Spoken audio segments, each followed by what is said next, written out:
ഇതാണ് ജമുനാപാരി എന്ന് പറയുന്ന ബ്രീഡ്. ഇവൻ പ്യുവർ ബ്രീഡ് മെയിലാണ്. ഇവർ പൊതുവിൽ ഒരു ഇച്ചിരി ശൗര്യമുള്ളവരാണ്. മറ്റുള്ളവരെ അപേക്ഷിച്ച് മറ്റ് ബ്രീഡുകളുടെ അത്ര സൈലൻ്റാണ്.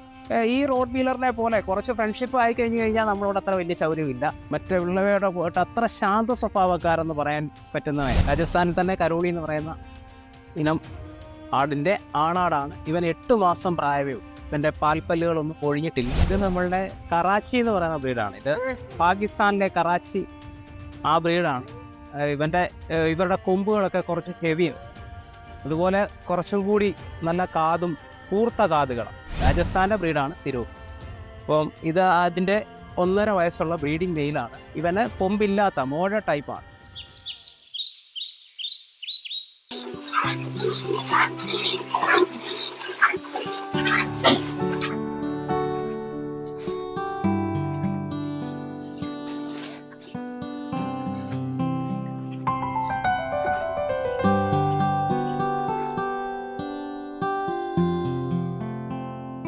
എൻ്റെ പേര് ജോൺസൺ എന്നാണ്.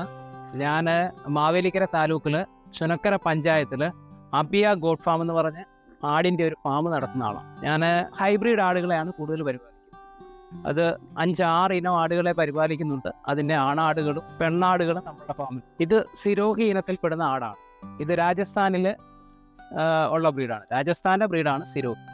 അപ്പം ഇത് അതിൻ്റെ 1.5 വയസ്സുള്ള ബ്രീഡിംഗ് മെയിലാണ്. 110-115 കിലോ വരെ ഇവൻ വെയിറ്റ് വന്നിട്ടുണ്ട്. ഇപ്പം 1.5 വയസ്സ് കഴിഞ്ഞു. ഇത് ഇവിടുത്തെ കുട്ടിയാണ്. ഇതിൻ്റെ ഇവിടെ വന്നിട്ടുള്ള അല്ല, നമ്മൾ ഇതിനെപ്പോൾ ഈ പീസ് പുറത്തുനിന്ന് കൊണ്ടുവന്നതല്ല, ഇവിടെ ജനിച്ചതാണ്. ഇതിൻ്റെ തള്ളയ്ക്കൊക്കെ ഒരു 2.5-3 ലിറ്റർ പാല് വരെ ഉണ്ടായിരുന്നു. ഇതിൻ്റെ തള്ള ഇതിനോടൊപ്പം ഈ ഫാമിൽ തന്നെ ഉണ്ട്. അങ്ങനെ വലിയ അഗ്രസീവ് അല്ല. ബ്രീഡിംഗ് മെയിൽ നല്ല ക്രോസിംഗ് ടെൻഡൻസി ഉള്ള മെയിലാണ്. നല്ല റിസൾട്ടാണ്. എൻ്റെ കുട്ടികളും നല്ല എനർജറ്റിക് ആയിട്ടുള്ള കുട്ടികളാണ് ഇതിൽ ക്രോസ് ചെയ്ത് നമുക്ക് കിട്ടിയിട്ടുള്ളത്. പിന്നെ ഇവന് കൊമ്പില്ലാത്ത മോഴ ടൈപ്പാണ്. ഓൾറെഡി ഇപ്പം ഇവിടെ വന്നു കഴിഞ്ഞിട്ട് ഇതിൻ്റെ രക്തബന്ധങ്ങൾ ഇവിടെ ഇല്ല. ഇതിൻ്റെ അമ്മ മാത്രമേ ഉള്ളൂ. ഇതിനെ 1 വർഷം ഇവിടെ നിർത്തത്തുള്ളൂ. ഇപ്പം 1.5 വയസ്സായി. ഇനി ഒരു 2-3 മാസത്തിനുള്ളിൽ അടുത്ത ഫാമിൽ അല്ലെ ബ്രീഡിംഗ് മെയിലായിട്ട് ആവശ്യപ്പെടുന്നവർക്ക് ഇവനെ ഇവർക്ക് ഇച്ചിരി വൈറ്റമിൻ ടാബ്ലറ്റ്സും കാര്യങ്ങളൊക്കെ കൊടുക്കും. പിന്നെ മറ്റേതിനുള്ള ഫീഡിനോടൊപ്പം തന്നെ ഇച്ചിരി വൈറ്റമിൻ അല്ലെ ഒരു സിങ്കോവിറ്റ സിറപ്പ് അങ്ങനെ എന്തെങ്കിലും കൂടി ഏതൊരു ക്രോസിങ്ങിൻ്റെ അനുസരിച്ച് കൊടുക്കും. രാജസ്ഥാനിൽ തന്നെ കരോളി എന്ന് പറയുന്ന ഇനം ആടിൻ്റെ ആണാടാണ്. ഇവൻ 8 മാസം പ്രായമേ ഉള്ളൂ. ഇവൻ്റെ പാൽപ്പല്ലുകളൊന്നും ഒഴിഞ്ഞിട്ടില്ല. 8 മാസത്തെ വളർച്ചയാണ്. ഇവനിപ്പം നമ്മളങ്ങനെ പ്രൊഫഷണൽ ക്രോസിങ്ങിന് ഉപയോഗിച്ച് തുടങ്ങിയതിനെ ക്രോസ് ചെയ്യും. 1 വയസ്സ് തൊട്ടാണ് കണ്ടിന്യൂ ക്രോസിങ്ങിന് ഉപയോഗിക്കുന്നത്. ഇതും ഒരു 100 കിലോയ്ക്ക് അടുത്ത് ഇതിൻ്റെ ഫാദർ സൈഡ് വളർന്നിട്ടുണ്ടായിരുന്നു. ഇതിൻ്റെ മദർ സൈഡും ഇവിടെ ഉണ്ടായിരുന്നു. അത് നല്ല പാലളവുള്ള നല്ല ഗ്രോത്ത് ഉള്ള ആടായിരുന്നു. 80 കിലോയോളം ഇതിൻ്റെ മദർ സൈഡും വളർന്നു. ആണാട് ഒരു 3 വയസ്സ് വരെ വളർച്ച ഉണ്ടാകും. ഇതിൻ്റെ വളർച്ചയുടെ ഒരു 30% മാത്രമേ ആയിട്ടുള്ളൂ. 8 മാസം പ്രായമേ ഉള്ളൂ. നമ്മളിവിടെ ക്രോസ് ചെയ്യാൻ പ്രൊഫഷണലായിട്ട് ഉപയോഗിച്ച് തുടങ്ങിക്കഴിഞ്ഞാൽ 1 വർഷമേ നിർത്തത്തുള്ളൂ. അതിനിടയ്ക്കും ഏതെങ്കിലും ഒരു ഓഫർ വന്നു കഴിഞ്ഞാൽ കൊടുക്കുന്നു. ലോക്കൽ ക്രോസിങ്ങിന് ക്രോസ് ബ്രീഡായിട്ട് ഏതിനമായിട്ട് നമ്മൾ ക്രോസ് ചെയ്യും. ഈ ബ്രീഡ് തന്നെ ആവശ്യപ്പെട്ട് വരുന്നവരുണ്ട്. മറ്റ് ചെവിയിറക്കമുള്ള ആടിനെ വേണമെന്ന് വെച്ചിട്ട് സാധാ ആടിനെ മറ്റിനങ്ങളുമായിട്ട് ക്രോസിങ്ങിന് വരുന്നതുമുണ്ട്. ഇതിനെ പരിപാലിക്കുന്നതിൻ്റെ അനുസരിച്ചിട്ട് ഏത് ആളുകൾക്കും ഏത് ജീവിക്കും അസുഖങ്ങൾ വരും. അതിനെ പരിപാലനം അറിയാത്തവരുടെ കയ്യിലാണ് കൂടുതൽ അസുഖങ്ങൾ വരുന്നത്. നമുക്കങ്ങനെ ഇവിടെ ഇവരുടേതായ കൂടുതൽ അസുഖങ്ങളോ മറ്റു പ്രശ്നങ്ങളോ ഒന്നും കണ്ടിട്ടില്ല. ഞാനൊരു 22 വർഷമായിട്ട് ഇവയെ പരിപാലിക്കും. ബ്രീഡ് ആടുകളാണ് കൂടുതലായിട്ടുള്ളത്.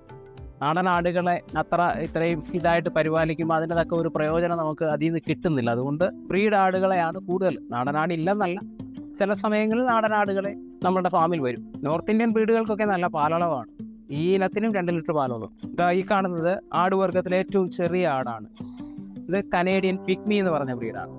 അതിപ്പോൾ പ്രഗ്നൻ്റായി നിൽക്കുന്ന ആടാണ്. നേരത്തെയൊക്കെ നല്ല മാർക്കറ്റുള്ള ഫാൻസി ആടാണ്. കൂടുതൽ ഈ സിനിമാ നടന്മാർ അവരെ അങ്ങനെയൊക്കെ ഉള്ളവരൊക്കെ വളർത്തിയ ഫാൻസി ആടായിട്ട് വളർത്തിയ ആടാണ്. നേരത്തെയൊക്കെ നല്ല കൊറോണ സമയത്തൊക്കെ 10-30,000 രൂപയ്ക്ക് വരെ അതിനെ ആവശ്യക്കാരുണ്ടായിരുന്നു. ഇപ്പം അതിന് പഴയതുപോലെയുള്ള ഒരു മൂവിങ് ഇല്ല. ഇപ്പോൾ ഒക്കെ നമ്മളായാലും അത് ഫുൾ പ്രഗ്നൻ്റ് ആയി നിൽക്കുന്നതിനെ കുറച്ച് വിലഭാഗം അഡ്ജസ്റ്റ് ചെയ്താലും ആവശ്യക്കാരുണ്ടെങ്കിൽ കൊടുക്കാനായിട്ടാണ് ഫാൻസി ആടായിട്ട് വളർത്തുന്നത്.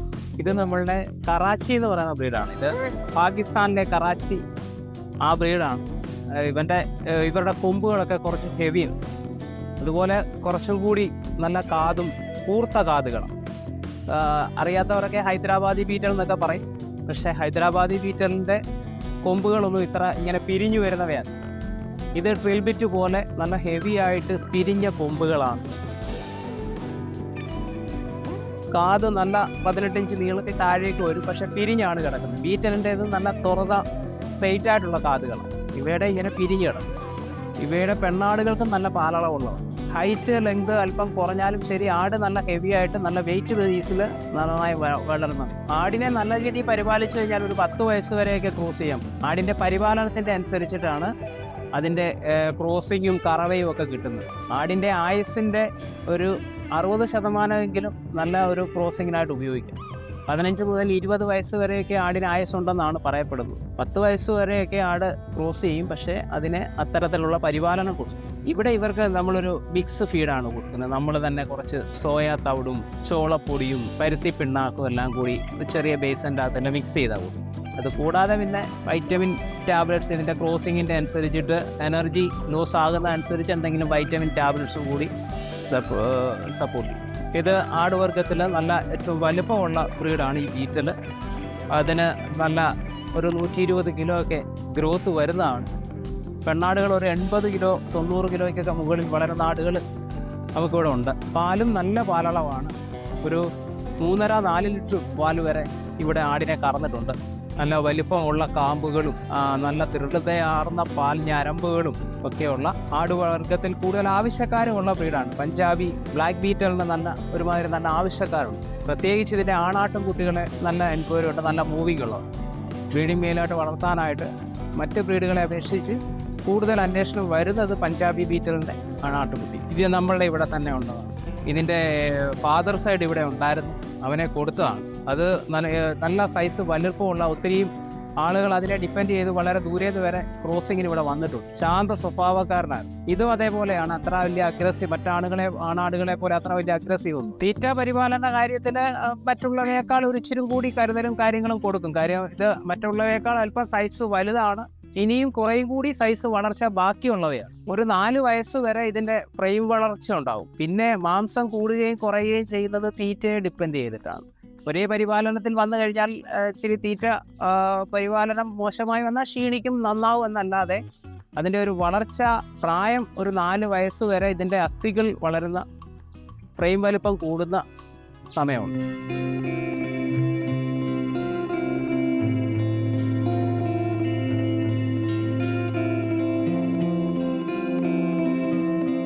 നേരത്തെ നമ്മളുടെ ഈ സ്കൂൾ പഠനകാലത്ത് നമ്മളുടെ മാതാപിതാക്കളും ഈ ആട് പശു വളർത്തലൊക്കെ ആയിരുന്നു ഉപജീവനം. അങ്ങനെ നമുക്ക് ഇതിനോടൊരു താല്പര്യം തോന്നി. ഇത്തരം ആടുകളുടെ പരിപാലനം തുടങ്ങി. പിന്നെ ഇത് ഉള്ള സ്ഥലത്ത് പോയി ഇവയെ കണ്ടെത്തി കൊണ്ടുവരാൻ തുടങ്ങി. അങ്ങനെ നമ്മൾ പുറത്തുനിന്ന് ആടിനെ കൊണ്ടുവരുന്നുണ്ടായിരുന്നു. ഇപ്പോൾ ഒരു 2 വർഷമായിട്ട് അത് അത്ര വലിയ ലാഭകരമായിട്ട് തോന്നുന്നില്ല. അങ്ങനെ 2 വർഷം കൊണ്ട് നമ്മൾ പുറത്തുനിന്ന് ആടിനെ കൊണ്ടുവരുന്നില്ല. രാജസ്ഥാനിലും പഞ്ചാബിലും പോയി ആടിനെ കൊണ്ടുവരികയും ഇവിടെ നമ്മൾ ആടിനെ കൊടുക്കുകയും ഒക്കെ ചെയ്യുന്നുണ്ടായിരുന്നു. ഇപ്പം അതിൻ്റെ ട്രാൻസ്പോർട്ടേഷനും കാര്യങ്ങളും അവിടുത്തെ വിലഭാഗവും അതിൻ്റെ മറ്റ് ബുദ്ധിമുട്ടുകളും ഒക്കെ നോക്കുമ്പോൾ നമുക്ക് അത്ര വലിയ ഒരു പ്രയോജനമില്ല. ഒത്തിരി ആളുകൾ ഈ കൊറോണ സമയത്തൊക്കെ ഒരുപാട് ആവേശത്തോടെ ഒത്തിരി പൈസ മുടക്കി തുടങ്ങി. അത് കഴിഞ്ഞ് അവരവരൊക്കെ ഓരോ ജോലി കാര്യങ്ങളൊക്കെ ആയിക്കഴിഞ്ഞപ്പോൾ അവരത് ഒഴിവാക്കി. ആ സമയത്ത് ഈ ആട് വളർത്തൽ നഷ്ടം എന്നുള്ള ഒരു തരത്തിലേക്ക് മൊത്തത്തിലൊരു ഫീഡ്ബാക്ക് ഉണ്ടായി. അങ്ങനെ പിന്നെ പുതുതായിട്ട് ആരും അങ്ങനെ വലിയ ഫാം സെറ്റപ്പുകൾ അങ്ങനെ തുടങ്ങിയവരൊക്കെ കാലിയാക്കി ആ ഒരു ഇതിൻ്റെ അകത്ത് നിന്നു. പക്ഷേ ഇപ്പോൾ ആടിന് നല്ല വിലയുണ്ട്, ആടിന് ഒത്തിരി ആവശ്യക്കാരുണ്ട്, ആടിനെ അന്വേഷിച്ച് ആളുകൾ വരുന്നുണ്ട്. ആടിപ്പോൾ പൊതുവിൽ നല്ല കുറവാണ്, നല്ല വിലഭാഗവും ഉണ്ട്, നല്ല വിലയുമുണ്ട്. ആട്ടുംപാല് ഇപ്പം ഈ നമ്മളുടെ നേരത്തെയൊക്കെ ഈ ആയുർവേദ ചികിത്സയുമായി ബന്ധപ്പെട്ടവരൊക്കെ വരുമ്പോൾ ഇപ്പം അങ്ങനെയല്ല. ഈ നമ്മളുടെ ഈ ഗവൺമെൻറ് ആശുപത്രികളിൽ പോലും ഡെങ്കിപ്പനി അല്ലെങ്കിൽ H1N1 കൗണ്ട് കുറവുള്ള സിറ്റുവേഷനിൽ അവിടുത്തെ ഡോക്ടർമാർ പോലും ആട്ടുംപാൽ പറഞ്ഞിട്ട് ആട്ടുംപാലിനായി ഈ കൗണ്ട് കുറവുള്ളവർ ആട്ടുംപാൽ കുറേ ദിവസം കുടിക്കണമെന്ന് പറയുന്നതിൻ്റെ ഭാഗമായിട്ട് വരുന്നുണ്ട്. പിന്നെ ഇത് നമ്മളുടെ ആട്ടുംപാൽ മാനാത്തുള്ള ഒരു ഫാർമസിക്ക് 130 രൂപ വെച്ച് കൊടുക്കുന്നുണ്ട്. അവരുടെ മരുന്നിൻ്റെ കൂട്ടിന് വേണ്ടിയിട്ടാണ്. അവർക്ക് ഒരു ബാച്ച് മരുന്ന് സെറ്റ് ചെയ്യാൻ തന്നെ 70-80 ലിറ്റർ ആട്ടുംപാൽ വേണം. ഹൈബ്രിഡ് എന്ന് പറഞ്ഞു കഴിഞ്ഞാൽ കേരളത്തിൽ നമുക്കറിയാൻ പറ്റും. കേരളത്തിൽ താമസിക്കുന്ന നമ്മൾ മാത്രമേ മലബാറി നാടൻ ആടും മറ്റേതെല്ലാം ഹൈബ്രിഡ് എന്ന് കാണുന്നുള്ളൂ. അത് സ്റ്റേറ്റുകളിൽ ആട് വളർത്തൽ ഉപജീവനമായി സ്വീകരിച്ചിട്ടുള്ള ഒത്തിരി കർഷകരുണ്ട്. പഞ്ചാബിലാകട്ടെ രാജസ്ഥാനിലാകട്ടെ ഒത്തിരി ഇടയന്മാരുണ്ട്. ആ പാലുകളൊക്കെ ഔഷധ ഗുണം ഉള്ളവ തന്നെയാണ് അവരതിനെ വെച്ച് ഉപജീവനം നടത്തുന്നത്. ഇപ്പം നമ്മളുടെ അറിയാൻ പറ്റും കേരളത്തിൽ ആട് വളർത്തുന്ന എത്ര കർഷകരുണ്ട്, അല്ലെങ്കിൽ ഒരു കർഷകൻ്റെ കയ്യിൽ എത്ര ആടുണ്ട്. അതുകൊണ്ട് സ്റ്റേറ്റ് വിട്ടുപോയി കഴിഞ്ഞ് കഴിഞ്ഞാൽ 100-200 ആടുകളെ കൊണ്ട് നടത്തുന്ന ഗാവുകളുണ്ട്. അപ്പോൾ അവരുടെയൊക്കെ പാലുകൾ ആടിനെ കറന്ന് അവർ 10, 40, 50 ലിറ്റർ പാലൊക്കെ സൊസൈറ്റി കൊടുക്കുക, അതേപോലെ ചെയ്യുന്നവയാണ്. ഹൈബ്രിഡ് ആടുകളുടെ പാലിന് ഔഷധ ഗുണമില്ല, ചുഴിയുണ്ടെന്നൊന്നും നമുക്ക് മനസ്സിലായില്ല. ഇതാണ് ജമുനാപാരി എന്ന് പറയുന്ന ബ്രീഡ്. ഇവൻ പ്യുവർ ബ്രീഡ് മെയിലാണ്. ഇത് നമ്മളുടെ ഇവിടെ ഉള്ള മെയിലിനെ കൊടുത്തിട്ട് നമ്മളുടെ ഒരു സുഹൃത്ത് പുതുപ്പള്ളിയിലുള്ള സന്തോഷം എന്ന് പറഞ്ഞ ആളുടെ കയ്യിൽ നിന്ന് മേടിച്ചതാണ്. ഇവൻ അവിടെ വെച്ചൊക്കെ ഇച്ചിരി ശൗര്യവും കാര്യങ്ങളൊക്കെ ഉണ്ടായിരുന്നു. ഇപ്പോൾ ഇവിടെ വന്നവൻ്റെ ആ ശൗര്യ സ്വഭാവമൊക്കെ കുറച്ച് മാറിയത്. ഇത് UP-യിൽ ഉത്തർപ്രദേശിൻ്റെയാണ്. ആളുകളുടെ ഇടയിൽ നേരത്തെ ഇവർക്ക് ഒരു കുഞ്ഞേ ഉണ്ടാകത്തുള്ളൂ എന്നൊക്കെ പറഞ്ഞൊരു നെഗറ്റീവ് ഒപ്പീനിയൻ ഉണ്ടായിരുന്നു. പക്ഷെ നമ്മളുടെ ഇവിടുത്തെ ഫാമിൽ ഇപ്പം തന്നെ ആട് പ്രസവിച്ച് നിൽപ്പുണ്ട്. നമ്മളുടെ ഇവിടെ പ്രസവിച്ച ആടുകൾ 2 കുട്ടികളെ പ്രസവിക്കുന്നു. അത് ഇപ്പോഴും അതിൻ്റെ കൂടെ 2 കുട്ടികൾ പ്രസവിച്ചവർ നിൽപ്പുണ്ട്. ഇവർ പൊതുവിലൊരിച്ചിരി ശൗര്യമുള്ളവരാണ്. മറ്റുള്ളവരെ അപേക്ഷിച്ച് മറ്റ് ബ്രീഡുകളുടെ അത്ര സൈലൻ്റാണ്. ഈ റോഡ് വീലറിനെ പോലെ കുറച്ച് ഫ്രണ്ട്ഷിപ്പ് ആയി കഴിഞ്ഞ് കഴിഞ്ഞാൽ നമ്മളോട് അത്ര വലിയ ശൗര്യമില്ല. അല്ലാത്ത വശം എപ്പോഴും ഇങ്ങനെ ചീറ്റിയും മൂളിയും ഇടിച്ചുമൊക്കെ നിൽക്കാൻ മറ്റുള്ളവയുടെ പോയിട്ട് അത്ര ശാന്ത സ്വഭാവക്കാരെന്ന് പറയാൻ പറ്റുന്നവയാണ്. ചെവി നീണ്ടതൊക്കെ ജമുനാപാരി എന്ന് ഉള്ള ഒരു ധാരണ ആളുകളിലുണ്ട്. ചെവി നീണ്ട എല്ലാത്തിനെയും ആളുകൾ ജമുനാപാരി എന്നാണ് വിളിക്കുന്നത്. പക്ഷേ ജമുനാപാരിയേക്കാൾ കൂടുതൽ കാതിറക്കമുള്ള കരോളി, ഹൈദരാബാദി ബീറ്റൽ, ഈ പറഞ്ഞ കറാച്ചി ഒക്കെ ഉണ്ട്. ഇവയുടെ ചെവി ഈ നമ്മളുടെ ചെവി 2ആയിട്ട് മടങ്ങി ഫോൾഡ് ചെയ്ത് കിടക്കും. അത്ര വലിയ നീട്ട ചെവിയല്ല. ഇതിനേക്കാൾ ചെവി നീളമുള്ള ബ്രീഡുകൾ വേറെയുണ്ട്. സിനിമയിൽ പോലും ജമുനാപാരി എന്ന് പറയുമ്പോൾ അതിൻ്റെ പ്യുവർ ബ്രീഡിനെ അല്ല കാണിക്കുന്നത്. ചെവി നീണ്ട ഒരാടിനെ ജമുനാപാരി എന്ന് പറഞ്ഞ് കാണിക്കുന്നു. ചെവി നീട്ടം കുറവാണെന്ന് പറഞ്ഞാൽ ചെവിക്ക് ഒരുപാട് നീളമുള്ള ഇനം വേറെ ഉണ്ട്. ഹൈദരാബാദി ബീറ്റൽ പോലെ, കരോളി പോലെ ഒക്കെയുള്ള, കറാച്ചി പോലെയൊക്കെയുള്ള ചെവി ഇറക്കമുള്ള വേറെ ബ്രീഡുകളും ഉണ്ട്. അല്ല പിന്നെ ഇവരുടെ ഹീറ്റ് കുറച്ച് ഡിലേ ആണ്. ഒരു പ്രസവം കഴിഞ്ഞിട്ട് മറ്റാടുകൾ ഒരു 3 മാസം കഴിയുമ്പോൾ മതിലക്ഷണം കാണിച്ചാൽ ഇതൊരു 5 മാസം 6 മാസമൊക്കെ കഴിഞ്ഞിട്ടേ ഉള്ളൂ. അതേപോലെ ഇവരുടെ കുട്ടികൾ 8 മാസത്തിൽ ഇളക്ക ലക്ഷണമൊന്നും കാണിക്കത്തില്ല. അവരൊരു 1 വയസ്സൊക്കെ കഴിഞ്ഞിട്ടേ കാണിക്കത്തുള്ളൂ. അതുകൊണ്ട് തന്നെ ഈ ബ്രീഡ് ഇപ്പോൾ കുറവാണ്. മിക്ക ആളുകളും വളർത്തിയിട്ട് ഹീറ്റ് ആകാത്തപ്പോൾ അതിനെ അങ്ങ് കൊടുക്കും. നമ്മൾ അങ്ങനെ ഇളകുന്നില്ല, അല്ലെ ചന പിടിക്കുന്നില്ല എന്നൊക്കെ പറഞ്ഞ് എവിടെയെങ്കിലും നല്ല ആടുകൾ കൊടുക്കാനുണ്ടെങ്കിൽ പോലും നമ്മൾ വാങ്ങി ഇവിടെ കൊണ്ട് നിർത്തി അതിനെ ഹീറ്റാക്കി ക്രോസ് ചെയ്ത് ഇവിടെ പ്രസവിച്ചിട്ടുണ്ട്. ഇതിന് വൈറ്റ് കളറാണ്. ഈ കണ്ണിന് ചുറ്റും ഒരു തീജ്വാല പോലെ ഒരു ബ്രൗൺ ഷെയ്ഡ് കാണും. പിന്നെ കാതിൽ ചെറിയ പുള്ളികൾ കാണും. ഇതിൽ തന്നെ ജമുനാപാരി ഗുലാബി എന്ന് പറയുന്ന ലൈറ്റ് റോസ് സ്കിന്നുള്ളവയുണ്ട്. അതിനൊക്കെ ഇത് ഉള്ള സ്റ്റേറ്റിൽ തന്നെ നല്ല മാർക്കറ്റാണ്. 1,80,000 1.5 പറയപ്പെടുന്ന ആണാടുകളുണ്ട്. ഈ പാർട്ടിൽ കാണുന്നതെല്ലാം ബീറ്റലിൻ്റെ പേരൽ സ്റ്റോക്കിലുള്ള പെണ്ണാടുകളാണ്. ആട് വലിയ വലിപ്പമുള്ള ആടുകളാണ്. 80 കിലോ വരെ വെയിറ്റ് ഉള്ള പെണ്ണാടുകളുണ്ട്. ഇതൊക്കെ ഇപ്പൊ പ്രഗ്നന്റ് ആയി നിൽക്കുന്നവയുണ്ട്. ഇത്രയും ബീറ്റലിന്റെ പെണ്ണാടുകളാണ്. അത് ഈ തൊട്ടപ്പുറത്താണ് നമ്മൾ ആ കാണിച്ച കറാച്ചി എന്ന് പറഞ്ഞതിന്റെ ഫീമെയിലാണ്. ഇതാണ് നമ്മൾ ആ കാണിച്ച കരോളി മെയിലിന്റെ ഫീമെയിൽ കുട്ടിയാണ് കരോളിയുടെ. അതിപ്പോ ക്രോസ് ചെയ്ത് നിർത്തിയേക്കുന്നവയാണ്. ക്രോസ് ചെയ്തിട്ട് 15 ദിവസം ആയത്. ഇത്രയുമാണ് നമ്മൾ ആ കാണിച്ച ജമുനാപാരിയുടെ പെണ്ണാടുകളാണ്. അതിന്റെ കഴിഞ്ഞ പ്രസവത്തിലെ മോളാണ്. അതിന്റെ കൂടെ ഒരു ആണാടുണ്ടായിരുന്നു. അതിനെ നമ്മൾ സെയിൽ ഔട്ടായി. അത് കഴിഞ്ഞ് കാണുന്നത് ഈ പ്രസവത്തിലെ 2 പെൺകുട്ടികളാണ്. അതിൻ്റെ തള്ളയാടിനെ ഇപ്പം നമ്മൾ ഹീറ്റായി ക്രോസ് ചെയ്യിപ്പിച്ച് നിർത്തിയിരിക്കുക. ഇത് ഹൈദരാബാദി ബീറ്റലിൻ്റെ പെണ്ണാടാണ്. ഇപ്പോൾ ഇവർക്ക് 3 മാസം 4 മാസം ചനയുണ്ട്. കഴിഞ്ഞ പ്രസവത്തിൽ ഇവർക്ക് 4 കുട്ടികളാണ്. ഈ പ്രാവശ്യവും നല്ല വയറും കാര്യങ്ങളൊക്കെയാണ്. 2ൽ കൂടുതൽ കുട്ടികൾ കാണുമെന്ന് നമ്മൾ പ്രതീക്ഷിക്കുക. കഴിഞ്ഞ പ്രാവശ്യം ഉണ്ടായിരുന്ന 4 കുട്ടിയിൽ 1 മോനാണ് അതിനോടൊപ്പം കിടക്കുന്നത്. പ്രസവം കഴിഞ്ഞ് 30 ദിവസം കഴിയുമ്പോൾ തന്നെ ഹീറ്റ് ലക്ഷണം കാണിക്കുന്ന ആടുകളുണ്ട്. 30 ദിവസത്തിലെ ക്രോസിങ് ഹീറ്റിൽ ക്രോസ് ചെയ്യാറില്ല. ക്രോസ് ചെയ്യുന്നത് 2 മാസമെങ്കിലും കുറഞ്ഞ 3 മാസമാണ് ഒരു നല്ല ആടിനെ റെസ്റ്റ് കൊടുക്കേണ്ടത്. 3 മാസത്തിന് ശേഷമാണ് ക്രോസ് ചെയ്യേണ്ടത്. 5 മാസമാണ് ആടിൻ്റെ ഗർഭകാലം. 140 മുതൽ 155 ദിവസത്തിനുള്ളിൽ സേഫായിട്ട് ആട് പ്രസവിക്കും. ഇതും പഞ്ചാബി ബീറ്റലാണ്. ഇത് ഫീമെയിലിലൊക്കെ അത്യാവശ്യം വലിയ സൈസും വളർച്ചയുള്ള ആടാണ്. 2ാമത്തെ പ്രസവം കഴിഞ്ഞ് നിൽക്കുകയാണ്. 2ാമത്തെ പ്രസവത്തിൽ 2 കുട്ടികളായിരുന്നു. അതിൽ ഒരു പെൺകുട്ടിയെ കൊടുത്തു. അടുത്ത അതിൻ്റെ ഒരു ആൺകുട്ടിയാണിത്. അത് പക്ഷേ റെഡ് ബീറ്റലാണ്. അതിന് ബ്ലാക്ക് കളർ അല്ല ഉള്ളത്, റെഡ് കളർ. അതും അത്യാവശ്യം നല്ല ഗ്രോത്ത് ഉള്ള കുട്ടിയാണ്. അത് സോജത്ത് എന്ന് പറഞ്ഞ ഒരു ബ്രീഡാണ്. നല്ല പാലനമുള്ളതാണ്. ആട് നല്ല വെയിറ്റിൽ നല്ല വെയിറ്റ് ഉള്ള ആടാണ്. ഇപ്പോൾ അത് 3 മാസം ഗർഭിണിയാണ്. അത് ഹൈദരാബാദി ബീറ്റലാണ്. ആദ്യത്തെ പ്രസവമാണ്. ആദ്യമായിട്ട് ക്രോസ് ചെയ്ത് റിസൾട്ടായി നിൽക്കുന്ന 2.5 മാസം കഴിയും. ആട് വളർത്തുമ്പോൾ ഉള്ള വിഷയങ്ങൾ കാലാവസ്ഥാ വ്യതിയാനവുമായി ബന്ധപ്പെട്ട ആടുകൾക്ക് പനി അങ്ങനെയുള്ള കാര്യങ്ങൾ വരാറുണ്ട്. അത് ആരംഭത്തിൽ നമ്മൾ ഈ പറയുന്ന പാരസിറ്റാമോൾ കഴിക്കുന്നത് പോലെ ആരംഭത്തിൽ തന്നെ മെൽക്കോളോ അങ്ങനെയുള്ള എന്തെങ്കിലും കാര്യങ്ങൾ കൊടുത്തതിനെ കൺട്രോളിലാക്കിയ കുഴപ്പമില്ല. അതിൻ്റെ അടുത്ത സ്റ്റേജുകൾ കുറച്ച് ബുദ്ധിമുട്ടാണ്. പനി കൂടി ടിമോണിയ ആയി, ചെസ്റ്റ് ഇൻഫെക്ഷൻ ആയി, അങ്ങനെയാണ് ആട് ഈ മരണപ്പെടുന്ന സ്റ്റേജിലേക്ക് പോകും. പരിപാലനത്തിൽ വരുന്ന വീഴ്ചകളാണ് നല്ലൊരു പരിധി വരെ നഷ്ടത്തിലേക്ക് പോകും. നമ്മളിവിടെ പുറത്തുനിന്ന് നല്ല ആടിനെ ആരെങ്കിലും വിൽക്കാനുണ്ടെങ്കിൽ നമ്മൾ വാങ്ങുന്നുണ്ട്, ആവശ്യക്കാർ വന്നാൽ നമ്മൾ ആടിനെ കൊടുക്കുന്നുണ്ട്. ആട് വളർത്തലുമായി നമ്മളുടെ ഇതുവരെയുള്ള അനുഭവത്തിന്റെ പശ്ചാത്തലത്തിൽ നമുക്കറിയാവുന്ന എന്തെങ്കിലും കാര്യങ്ങൾ ആരെങ്കിലും ചോദിച്ചാൽ നമ്മൾ പറഞ്ഞു കൊടുക്കാറുണ്ട്. അത്യാവശ്യം ആട് വളർത്തൽ കാര്യങ്ങൾ അറിയാനായിട്ട് ആളുകൾ വരുന്നുണ്ട്. നമ്മളുടെ അറിവുകൾ വെച്ചുള്ള കാര്യങ്ങൾ നമ്മൾ അവരെ പരിശീലിപ്പിക്കാറുണ്ട്. സർക്കാർ സഹായം നേരത്തെ ആട് വളർത്തലിന് 2 സ്കീം ഉണ്ടായിരുന്നു. ഒന്ന് സാറ്റലൈറ്റ് ഗോട്രി എന്ന് പറഞ്ഞിട്ട് 5 ആടിന്റെ ഒരു സ്കീം, പിന്നെ ഒരു പഞ്ചായത്തിൽ അല്ലെങ്കിൽ ഒരു ജില്ലയിൽ 3-4 പേർക്ക് കൊമേഴ്ഷ്യൽ ഗോട്രി എന്ന് പറഞ്ഞ സ്കീമുകൾ. പക്ഷേ ഇപ്പം അതിനായിട്ടുള്ള ഫണ്ടൊക്കെ ഇല്ലാത്തത് കൊണ്ട് 1-2 വർഷമായിട്ട് അങ്ങനെയുള്ള സ്കീമുകളൊക്കെ ഇല്ലെന്നാണ് നമ്മൾ അറിയുന്നത്. ഏത് ബ്രീഡിനെയും ആർക്കെ പരിപാലിക്കാൻ തൽപരരാണ് എങ്കിൽ ഏത് ബ്രീഡെന്നുള്ള ഒരു വിഷയമല്ല. നമുക്കറിയാത്ത കാര്യങ്ങൾ അതിൻ്റെ സിറ്റുവേഷൻ ഒരാളിനോട് ചോദിച്ച് മനസ്സിലാക്കി ഡെഡിക്കേറ്റഡ് ആയിട്ട് ചെയ്യാനുള്ള താല്പര്യം കാണിക്കുക. അല്ലാതെ ഒരു സംരംഭകൻ എന്ന് പറഞ്ഞ് ഇങ്ങോട്ട് വന്നിട്ട് കുറച്ച് പൈസ ഇൻവെസ്റ്റ് ചെയ്തിട്ട് ഇനിയെല്ലാം പോയി, അത് അബദ്ധമായി പോയി എന്ന് പറഞ്ഞ് പിന്മാറുക അല്ല ചെയ്യേണ്ടത്. ആദ്യമേ 1-2 എണ്ണത്തിനെ പരിപാലിച്ച് ഒരു പരിചയം സിദ്ധിച്ച ശേഷം കൂടുതൽ നമ്പറിലേക്ക് പോകുന്നതാണ് നല്ലത്.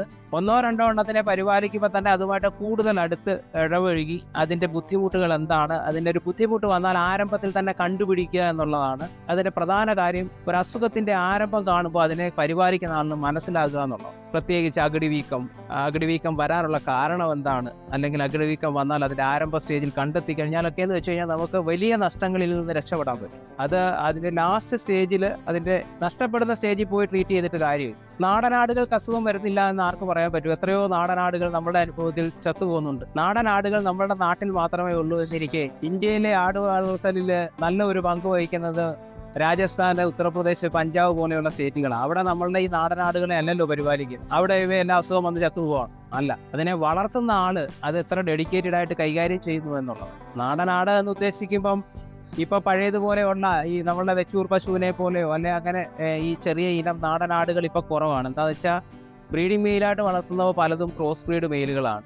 അതിനെ കൊണ്ട് ക്രോസ് ചെയ്തുണ്ടാകുന്ന കുട്ടികൾ ഓരോ ജനുസും മാറി മാറി വരികയാണ്. പിന്നെ നാടനാട്, വരവാട് എന്ന് പറയുന്ന പുറത്തുനിന്ന് ഒരു ആടിനെ കൊണ്ടുവരുന്നത് പെട്ടെന്ന് പോയി മേടിക്കുമ്പോൾ വരുന്ന പാളിച്ചകളാണ് നല്ലൊരു ശതമാനം. അതല്ലാതെ ഈ ബ്രീഡ് പരിപാലിച്ച് വരുന്നതിൽ തെറ്റുണ്ടെന്ന് നമുക്ക് പറയാൻ പറ്റത്തില്ല. പിന്നെ പുറത്തുനിന്ന് കൊണ്ടുവന്ന് പെട്ടെന്ന് അസുഖങ്ങൾ വന്നു, അതെന്താണെന്ന് കണ്ടുപിടിക്കാൻ പറ്റാതെ അത് മരണപ്പെട്ടു പോകുമ്പോൾ പുറത്തു നിന്നുള്ള ബ്രീഡ് ആടുകൾ അസുഖക്കാരാണ്, പെട്ടെന്ന് അസുഖം വരുന്നവയാണ് എന്ന ആളുകളുടെ ഇടയിൽ ഒരു ഖ്യാതിയുണ്ട്. നമ്മളുടെ ഈ ബ്രീഡ് ആടിൻ്റെ കുട്ടികൾക്കൊക്കെ ആവശ്യക്കാരുണ്ട്. ആണായാലും പെണ്ണായാലും അതൊന്നും നല്ലൊരു ശതമാനവും ഇവിടുന്ന് വളർത്തുകാർ തന്നെയാണ് കൊണ്ടുപോകുക. വളർത്താനായിട്ട് ബ്രീഡിംഗ് മെയിലായിട്ട് വളർത്താനും പേരന്റ് സ്റ്റോക്കിലെ പെണ്ണാട്ട് കുട്ടികളെ വളർത്താനുമായിട്ടാണ് പോകുന്നത്. അങ്ങനെ ഇതിൽ നിന്ന് നമുക്ക് കുട്ടികളെ വിട്ട ഒരു വരുമാനമാണ് പ്രധാനമായിട്ടുള്ളത്. പാലൊരു വരുമാനമാണ്. കൂടുതൽ വരുമാനം റിട്ടേൺ കിട്ടുന്നത് കുട്ടികളെ വിൽക്കുമ്പോൾ. ആട്ടുംപാല് നമ്മൾ ആടിൻ്റെ പാലളവ് സ്ഥിരമായി നിൽക്കുന്നവയല്ല. ആടിനൊരു പശുവിൻ്റെ അത്ര ലോങ് ടൈം കറവയുള്ള ജീവിയല്ല. അത് പ്രസവം കഴിഞ്ഞു കുട്ടികളുടെ ഒരു ആദ്യ സ്റ്റേജിൽ കൂടുതൽ പാല് കറക്കാതെ കുട്ടികളെ കുടിപ്പിച്ചു. പിന്നെ അതിൻ്റെ അടുത്ത സ്റ്റേജ് വരുമ്പോൾ അത് ഹീറ്റായി ക്രോസ് ചെയ്തു. ഒരു 2 മാസം പ്രഗ്നൻ്റ് ആവുന്നിടം വരെയൊക്കെ അതിന് പാലുൽപാദനം ഒരു പരുവം വരെ ഉള്ളൂ. ഇതുമായി ബന്ധപ്പെട്ടേ നമ്മളുടെ ഈ പ്രോഗ്രാമുമായി ഇതുമായി കണ്ടപ്പെട്ട് ആർക്കെങ്കിലും എന്തെങ്കിലും അവരുടേതായ സംശയങ്ങളോ കാര്യങ്ങളോ ഉണ്ടെങ്കിൽ നമ്മളുടെ നമ്പറിൽ വിളിച്ചാൽ നമ്മളുടെ ഇതുവരെയുള്ള പരിചയം വെച്ച് നമുക്ക് അവരെ സപ്പോർട്ട് ചെയ്യാനോ പ്രൊമോട്ട് ചെയ്യാനോ ഒക്കെ പറ്റും. ആട് വളർത്തൽ ആഗ്രഹിക്കുന്ന ആർക്കെങ്കിലും നമ്മളുടെ ഫാം വിസിറ്റ് ചെയ്യുന്നതെങ്കിൽ അതിനുള്ള അവസരമുണ്ട്. ഏതെങ്കിലും ആടുകളുടെ ക്രോസിംഗ് അനിവാര്യമാണെന്നുണ്ടെങ്കിൽ നമ്മുടെ കയ്യിൽ 5-6 ഇനം ബ്രീഡിംഗ് മെയിലുകളുണ്ട്.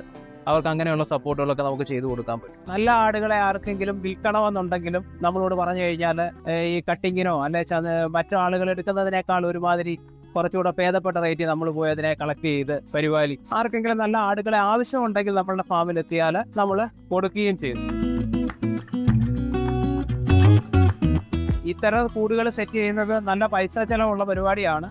ആടിൻ്റെ കൂട് എപ്പോഴും തറയിൽ നിന്ന് കുറഞ്ഞ പക്ഷം ഒരു 5 അടിയെങ്കിലും ഹൈറ്റ് ചെയ്താൽ നമുക്ക് അതിൻ്റെ അടിയിൽ കയറി ക്ലീൻ ചെയ്യാൻ എളുപ്പമാണ്. രണ്ടാമത് ആട് കിടക്കുന്ന സമയത്ത് അതിൻ്റെ മൂത്രം, കാഷ്ടം എല്ലാം കൂടി അതിന് ഗ്യാസ് ഫോം ചെയ്ത് അമോണിയം ഗ്യാസ് ഫോം ചെയ്ത് അത് ശ്വസിച്ച് കഴിഞ്ഞാൽ ആടിന് വിട്ടുമാറാത്ത പനിയും ചുമയും ന്യൂമോണിയ ഒക്കെ വരാനുള്ള സാധ്യതയുണ്ട്. അപ്പോൾ ആടിൻ്റെ കൂട് കുറച്ച് ഹൈറ്റിലാണെങ്കിലും കുറച്ച് നല്ല വായു സഞ്ചാരം ഉണ്ടാവും.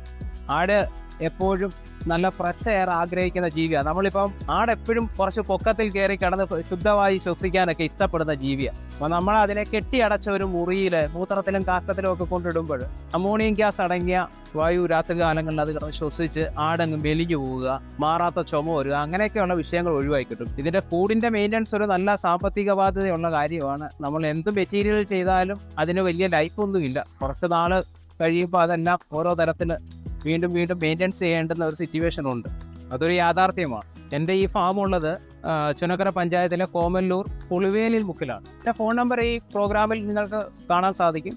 ഇതുമായി ബന്ധപ്പെട്ട എന്തെങ്കിലും ആവശ്യങ്ങളോ കാര്യങ്ങളോ ഉണ്ടെങ്കിൽ വിളിച്ചാൽ മതി. നമ്മൾ കഴിയുന്ന കാര്യങ്ങൾ നമ്മൾ നിങ്ങളെ ആരെയും സപ്പോർട്ട് ചെയ്യും. പുതിയ ഒരാളും കൂടി ഈ മേഖലയിൽ വരുന്നത് നല്ലതാണ്. ഇപ്പോൾ അത്യാവശ്യം സാമ്പത്തിക ലാഭമുള്ള ഒരു മേഖല തന്നെയാണ് ആട് വളർത്തൽ.